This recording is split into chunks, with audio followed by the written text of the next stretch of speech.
Buenas tardes, queridos alumnos y alumnas de la materia de evaluación curricular. Vamos a iniciar hoy con nuestra sesión número 2. Agradezco los comentarios y su participación en el foro. Creo que coincidirán conmigo y además viendo las interacciones que tuvieron con sus compañeras y compañeros que la actividad resultó muy enriquecedora y reconozco participaciones muy puntuales, muy explícitas y unas con un grado de avance académico muy interesante, lo cual les reconozco y les agradezco de verdad. Creo que conseguimos el objetivo. Para concluir únicamente cerrar la actividad de la semana anterior, creo que podríamos reconocer que el currículum enfrenta como nunca retos enormes. Es decir, no solamente el sistema educativo, sino todo lo que representa el currículum y lo que habrá de seguir a los siguientes años. Se los comentaba en el podcast de la semana, en que esto es irreversible, es decir, no vamos a ver el regreso a una realidad como la que conocíamos, y alguien amablemente nos compartió la experiencia de su hija, que conoce hoy una escuela diferente a la que todos nosotros conocimos. Pues compartía que en mi caso es el mismo. Mi hija no conoce otra escuela que no sea la que comparte esta modalidad híbrida, y así será. Seguramente para ellos no existirá la escuela como nosotros la teníamos concebida y tendrán que sumarse a esta nueva realidad. En ese sentido, pues habrá que evaluar ahora el currículum, siendo sobre todo benévolos, entendiendo que el currículum que hoy estamos desarrollando no estaba pensado para la distancia, no estaba pensado para la no interacción. La mayor parte de los currículums desarrollados se constituyeron como un ejercicio de socialización en el aula, es decir, había que estar en la escuela. Y hoy, pues el currículum enfrenta esa enorme deficiencia, y ya veremos más adelante los esfuerzos que habrá que hacer por adecuarlo, por adaptarlo o en general, y lo concluyamos en sus participaciones, por evolucionarlo a lo que la sociedad demanda. Ya habrá oportunidad en sesiones próximas de ahondar en esto, ampliar estos comentarios, pero será muy interesante irlo viendo. Hoy nos toca regresar a una fase muy interesante que tiene que ver con la concepción del currículo y cómo evaluar a este desde sus diversas aristas, desde sus diversos universos. A mí me gustaría empezar por recordar que el currículum ya lo han descrito ustedes, y amablemente también en sus comentarios del foro vaciaron algunas de las definiciones y de los conceptos más enriquecedores, pero podríamos regresar a que el currículum es esa actividad, ese conjunto de experiencias, ese trayecto, ese conjunto de documentos, ese conjunto de actividades que durante la formación vamos teniendo para lograr obtener algo que hemos denominado perfil de egreso, es decir, cómo entramos y cómo salimos. Ese trayecto es el currículum. Entonces, hoy vamos a ver, de acuerdo a lo que está en su carta descriptiva, tres caras del currículum. En esto sí quiero ser muy puntual, porque me interesa mucho que comprendamos que no hay tres currículums diferentes. Más bien hay tres caras, tres aspectos que vamos a analizar de ese mismo camino, de ese mismo trayecto que estamos revisando. Y una de ellas, la más común de las caras que tiene el currículum, es el currículum formal. Es decir, este tema que resulta a veces tan controvertido, el señalar lo que es y lo que no es el currículum.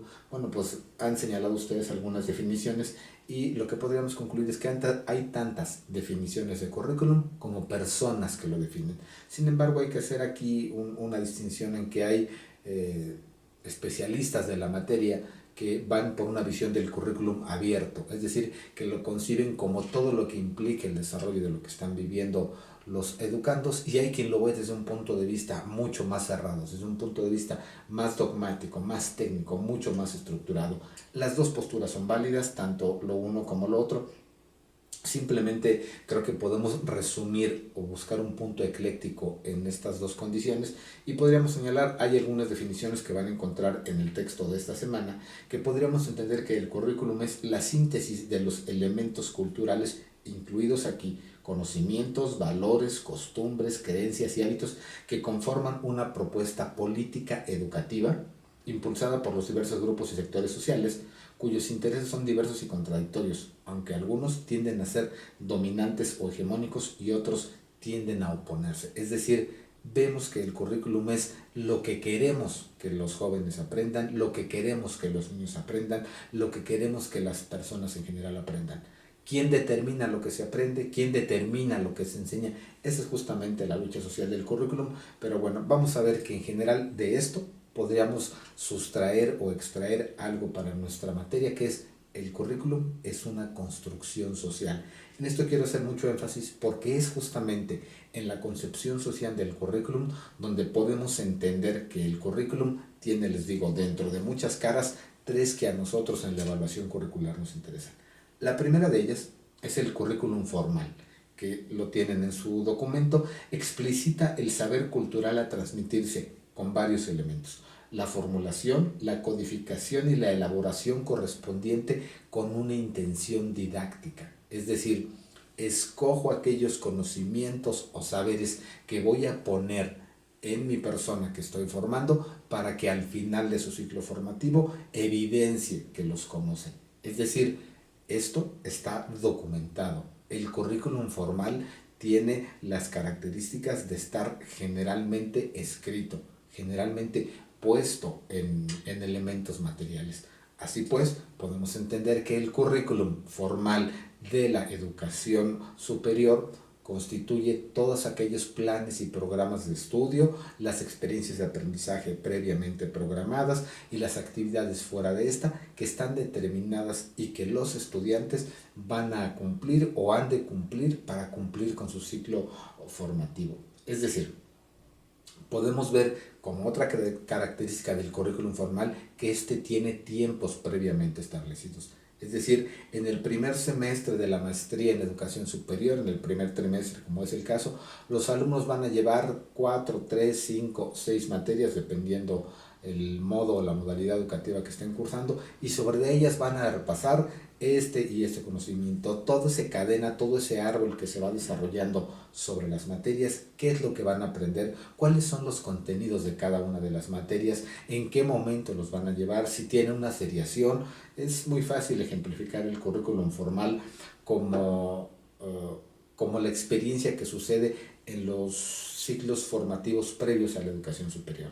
Es decir, los niños de primer año de primaria tienen que saber leer. ¿Cómo lo van a hacer? Pues bajo el modelo X de alfabetización, de lectoescritura, bajo el cual ya sea fonético, silábico, conceptual, el que haya sido el que se haya elegido, pero los alumnos del primer año de preescolar en todo el país, al terminar su ciclo, saben todos leer. Creo que dije preescolar, debe ser primaria. En fin, todos estos están documentados, es decir, están escritos, subsisten a la percepción de una persona, son objetivamente determinables. Es decir, esa es una característica del currículum formal.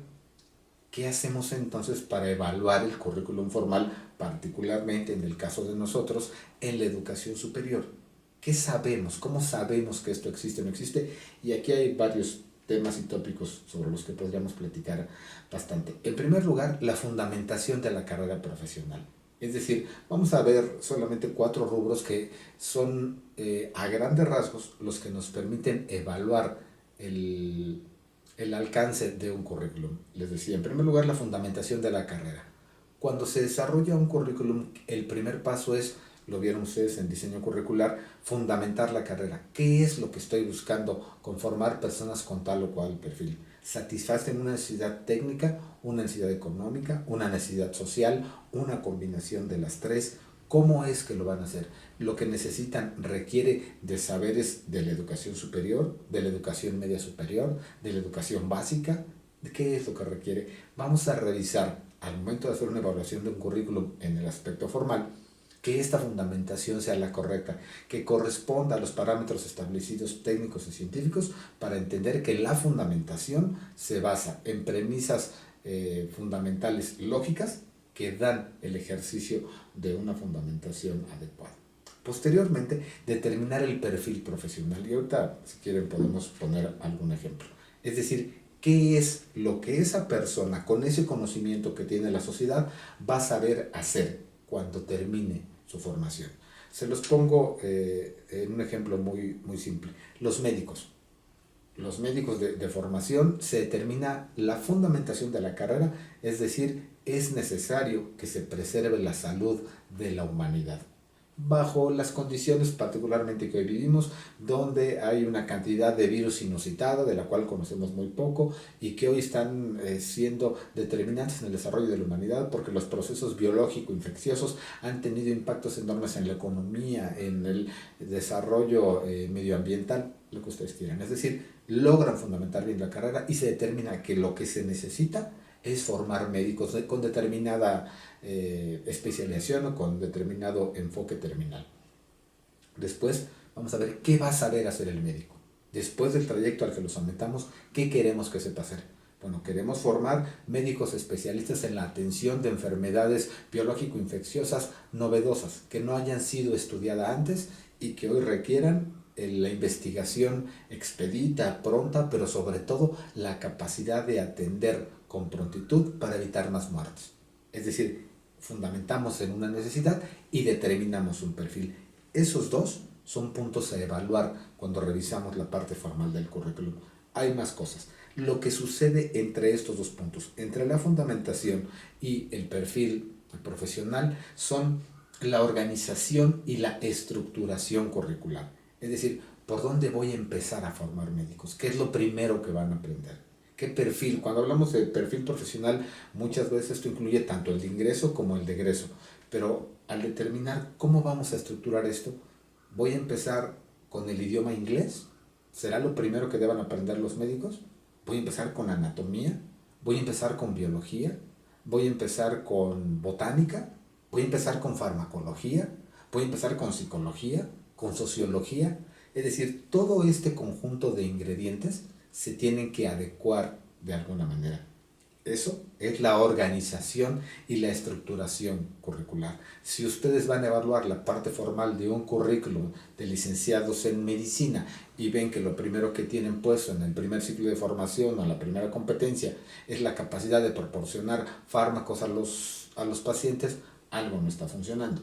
Habrá que pensar que primero debieron haber entendido la farmacodinámica de ciertos elementos químicos para después determinar cuál era el padecimiento para el cual estos resultaban adecuados.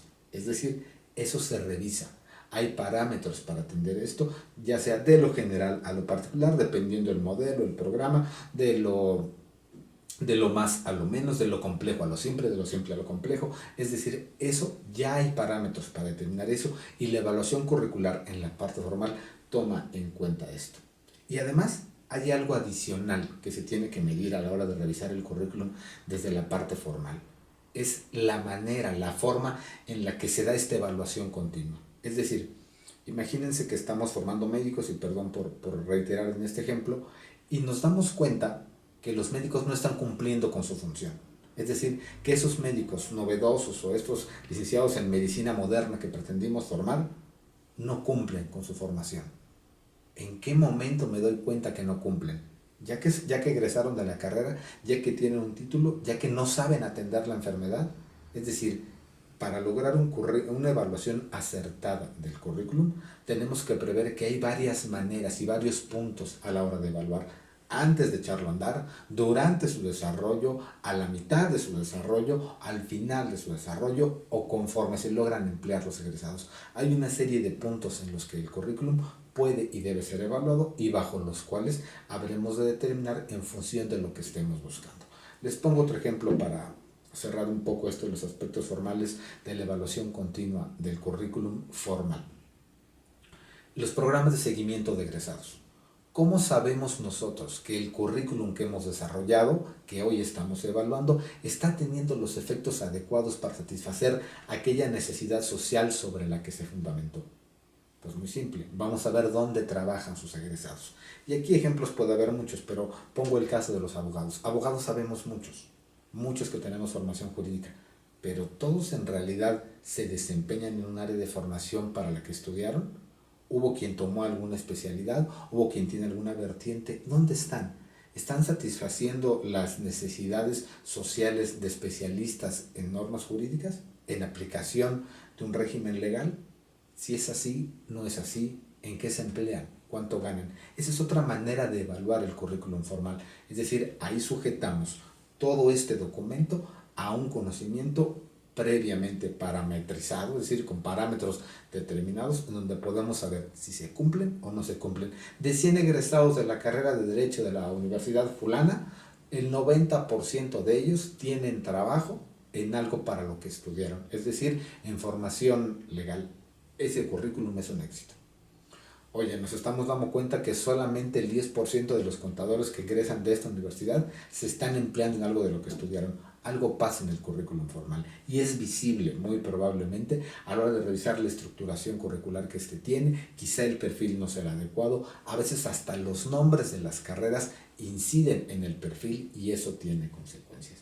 Como pueden ver, evaluar el currículum en la parte formal es muy dinámico, muy enriquecedor y va de la mano con otros sistemas y otras condiciones de evaluación, como la evaluación de la calidad, como la planeación estratégica en las instituciones educativas, como la gestión académica misma. Es decir, la evaluación formal del currículum es lo que nos da pauta para la toma de decisiones y esto es muy importante. Hay muchos modelos para la evaluación formal de los currículums, particularmente aquellos que hoy tan de moda están, que son los que tienen que ver con la calidad. Van ustedes a encontrar que hay maneras de medir la calidad académica de las escuelas y eso está relacionado con la evaluación formal que se le hace a la parte escrita del currículum. De esta manera podemos entender que evaluar un currículum desde la parte formal es muchas veces la tarea a la que se ciñe la evaluación curricular. Pero no es todo. Hay otros aspectos del currículum que no resultan tan evidentes y uno de ellos es el currículum real. Es decir, cómo eso que está documentado, que tiene evidencia palpable, objetiva, revisable, se lleva a la práctica. Aquí es donde entramos, les decía, no a otro currículum, pero sí a otro aspecto de este, que es el currículum real, lo que sucede efectivamente. Hay varias definiciones, pero una de ellas es que el currículum real es la puesta en práctica del currículo formal con las inevitables y necesarias modificaciones que requiere la contrastación y ajuste entre un plan curricular, es decir, entre lo que tengo escrito, y la vida y la realidad dentro del aula. Podemos poner aquí cualquier cantidad de ejemplos y creo que la pandemia nos sigue dando mucho para poder trabajar en esto. El currículum de la educación primaria formalmente para el ciclo 2018-2019 es el mismo que el del 2019-2020. Si lo vemos, si revisamos el currículum, si revisamos las evaluaciones, ahora sí que, ¿cómo le explicamos esto a los extraterrestres? Alguien lo decía. Imagínense que los alumnos que se formaron en el ciclo 2018-2019 en educación primaria en primer año saben leer. Los niños que se formaron en la misma escuela, en las mismas condiciones durante el ciclo 2019-2020, tienen otras condiciones. El currículum formal fue el mismo. El currículum real fue el que cambió. ¿Por qué? Porque hubo que adaptar algo que estaba hecho para la presencialidad a la distancia. Si lo vemos formalmente, bueno, pues es que algo sucedió. Pues sí, algo sucedió, que el currículum formalmente hecho para algo cambió al currículum realmente efectuado de una manera diferente. Ese es un ejemplo muy claro de cómo el currículum formal contrasta a veces con el currículum real. Les pongo otro ejemplo menos agresivo, si quieren verlo así. ¿Qué sucede con las estrategias didácticas que los profesores de inglés imparten o desarrollan durante su práctica? Si todas las estrategias de inglés fueran lo suficientemente exitosas, todos, incluso los que estudiamos en escuelas públicas, al término de nuestra formación preparatoria, tendríamos que haber alcanzado un nivel, por lo menos, de desempeño B1 en el idioma inglés. Y B1 lo hago tomando como referencia el marco común de referencia europeo para la enseñanza de las lenguas. Es decir, todos, después de 3 años de secundaria practicando inglés y 3 años de preparatoria, todos deberíamos hablarlo. El currículum señala que así debería de ser. Sin embargo, no sucede. ¿Por qué? Porque el currículum real tiene condiciones diferentes. Es decir, en las aulas no hay talleres de idiomas, no hay talleres conversacionales, no hay docentes con la capacidad para desarrollar algunas de las habilidades que implica listening, reading, todas estas habilidades. No todos lo desarrollamos igual. ¿Qué quiere decir? Bueno, pues que el currículum en la vida real es diferente al currículum formal ideal plasmado en los documentos. Les pongo otro ejemplo de lo que es el currículum real en contraste con el currículum formal. Lo que sucede en la formación a distancia. ¿Qué quiero decir con esto? Que no todos en la educación a distancia, como es el ejercicio que estamos haciendo, llevan su secuencia personal didáctica de la misma manera. Hay quien desempeña curricularmente la función que les hemos planteado y estudia todos los días, se pone a desarrollar durante todas las noches a contrasueño sus actividades, y hay quien le dedica un solo día. Aunque el currículum es el mismo y a veces la evidencia de aprendizaje puede parecer similar, en realidad lo que sucede detrás de la computadora para cada uno de nosotros es diferente. Y aquí ya le damos paso a otra parte, a otro aspecto del currículum. Vamos a hablar del currículum oculto. Esta parte resulta muy interesante porque además es un concepto relativamente reciente en función del currículum formal como lo se ha concebido incluso desde el siglo pasado, y vamos a ver que hay muchas definiciones de currículum oculto, pero una de ellas señala que sirve como mecanismo de adaptación a la sociedad y consiste en una introducción a las exigencias de las relaciones de trabajo. Aquí ya empezamos a ver cómo el currículum evoluciona hacia otras cosas. Hay también quien dice que el currículum oculto es un conjunto de prácticas y mensajes que se transmiten a lo largo de la experiencia escolar, y aquí hacemos una pausa más adelante, los cuales no aparecen en el currículum institucional y sin embargo se comunican a través de la escuela, es decir, solamente en la escuela pudieron haber sucedido. Y aquí ponemos algunas condiciones interesantes. Una última definición que me parece que es interesante es un conjunto de normas y valores implícitamente pero eficazmente enseñados en las instituciones y sobre las que no acostumbramos hacer énfasis. Y ahorita lo vemos. ¿Qué implica el currículum oculto? Bueno, pues son aquellas cosas que suceden en el trayecto formativo y que no tienen que ver con la manera en la que se interpretó el papel de lo que yo tenía que hacer para mi primer semestre de maestría en educación superior. Lo cumplí, me adapté, lo desarrollé como me lo pidieron, a mi modo, en mis condiciones, y lo logré. Sin embargo, el currículum oculto es lo que hago, lo que hace el estudiante o lo que a veces provoca el docente fuera del margen del papel para sus alumnos. Y entonces entramos en ejercicios muy interesantes. Y aquí les pongo varios ejemplos que clarifican lo que estamos hablando del currículum oculto. El currículum oculto podríamos entenderlo como aquello que sucede con lo que hago en la escuela, pero que muchas veces no está estrictamente coordinado por la institución. Les pongo ejemplos para que esto quede un poco más explícito. Imagínense que en su práctica profesional ustedes, como arquitectos, como ingenieros, están desarrollando su actividad. Están cumpliendo con su ciclo formativo, sus docentes dentro del aula están siendo lo suficientemente hábiles para poderles desarrollar y encaminar en las prácticas. Pero resulta que uno o una de ustedes tiene papá que tiene una constructora.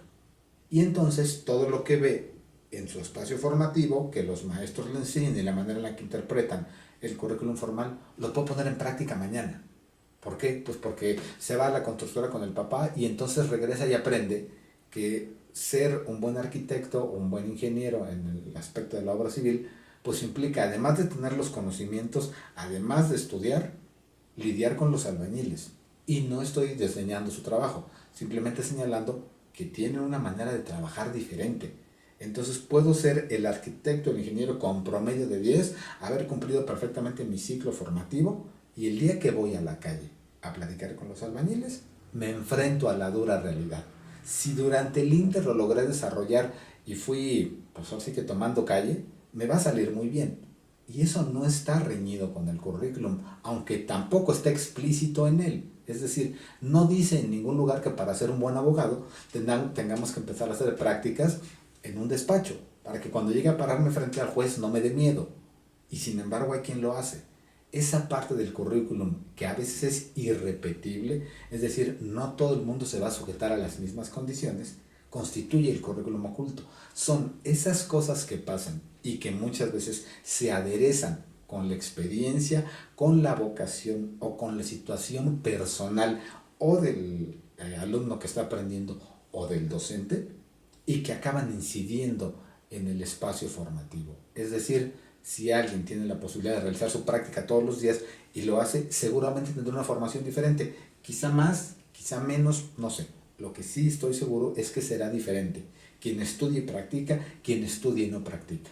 Imagínense que en este espacio educativo, y otro ejemplo del currículum oculto, lo podemos tener desde la visión docente. Si ustedes, tarde o temprano, como estoy seguro que va a suceder, se van a volver docentes y tienen práctica en lo que están enseñando, sus alumnos lo van a apreciar. Y no, eso no los hace ni mejores ni peores maestros. Sin embargo, un maestro que trae experiencia de lo que está enseñando, muchas veces resulta un facilitador más clarificado para el aprendizaje, o más cualificado, si lo quieren ver ustedes. Entonces, regresando a los tres aspectos del currículum. El currículum formal es aquel que está documentado, que está explícito en los planes y programas de estudio, que se caracteriza por 3 o 4 cosas dependiendo el autor, pero que fundamentalmente para su evaluación apela a su fundamentación, al perfil, a la estructuración curricular y a sus procesos de evaluación periódica.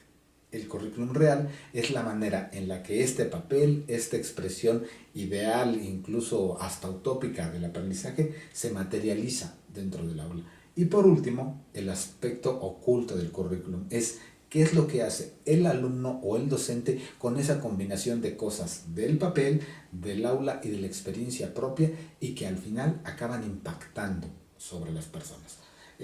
¿Cuál es más o cuál es menos importante? Definitivamente todos constituyen un aspecto diverso del currículum. ¿Cuál determina más o cuál es más susceptible de evaluarse? Pues yo creo que el más fácil de evaluar sin duda es el currículum formal. El currículum real muchas veces tiende a evaluar el aspecto institucional, cómo lo que está en el papel lo podemos llevar a la práctica, y no es lo mismo enseñar a leer a un niño en Ecatepec, en una escuela con 50 niños, a enseñar a leer en una primaria de Tejupilco, donde es un maestro multigrado y tiene de chile, mole y pozole. Es decir, eso se puede evaluar muy fácil en el currículum real, porque en lo formal todos van a pasar, pero en lo real es diferente. El currículum oculto, desde mi perspectiva, se los comparto, tiene mejores impactos en la educación superior y en los posgrados. Es decir, ahí es donde podemos ver la experiencia personal de las personas implícita en esto. Y eso muchas veces da las notas de calidad. Es decir, cómo de lo formal, lo real y lo oculto constituimos a mejores personas en la formación. Y mejores personas me refiero a mejores profesionistas. Ya de esto habla, y hay muchos estudios ahí, particularmente el estudio de la educación hacia el siglo XXI de la UNESCO de Manuel Castells, donde ya se habla de las competencias para la educación, saber ser y saber convivir. Ya seguramente ustedes eso lo tienen visto, pero va para mucho más adelante. En general, entonces, y para empezar a cerrar nuestro tema de esta sesión, podemos entender que hablar del currículum es hablar de un aspecto complejo, que tiene tantas caras como personas lo vean. El currículum tiene tantas definiciones como personas lo definen. Eso conlleva varias cosas, que evaluarlo se haga a veces muy difícil. Pero para facilitar este proceso se ha optado por dividir 3 aspectos del currículum que resultan fundamentales: el formal, el real y el oculto. En esta lógica, pues podemos entender que tanto ordenar los conocimientos, estructurarlos, acomodarlos y efectuarlos tiene una lógica que nos permite emitir un juicio de valor, que regresamos a lo que vimos en la sesión anterior. Evaluar es, a fin de cuentas, hacer un juicio de valor, decir si está bien, si está mal, si tiene del 1 al 10, tiene un 6, un 10 o un 0. Eso es evaluar, y esa es la parte muy fácil.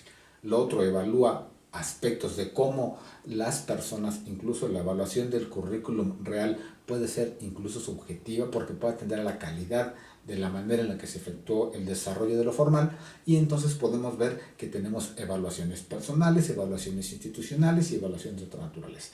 Y en cuanto al currículum oculto, es quizá el más difícil de evaluar por todo lo que esto representa. Es decir, es un contexto muy diferente.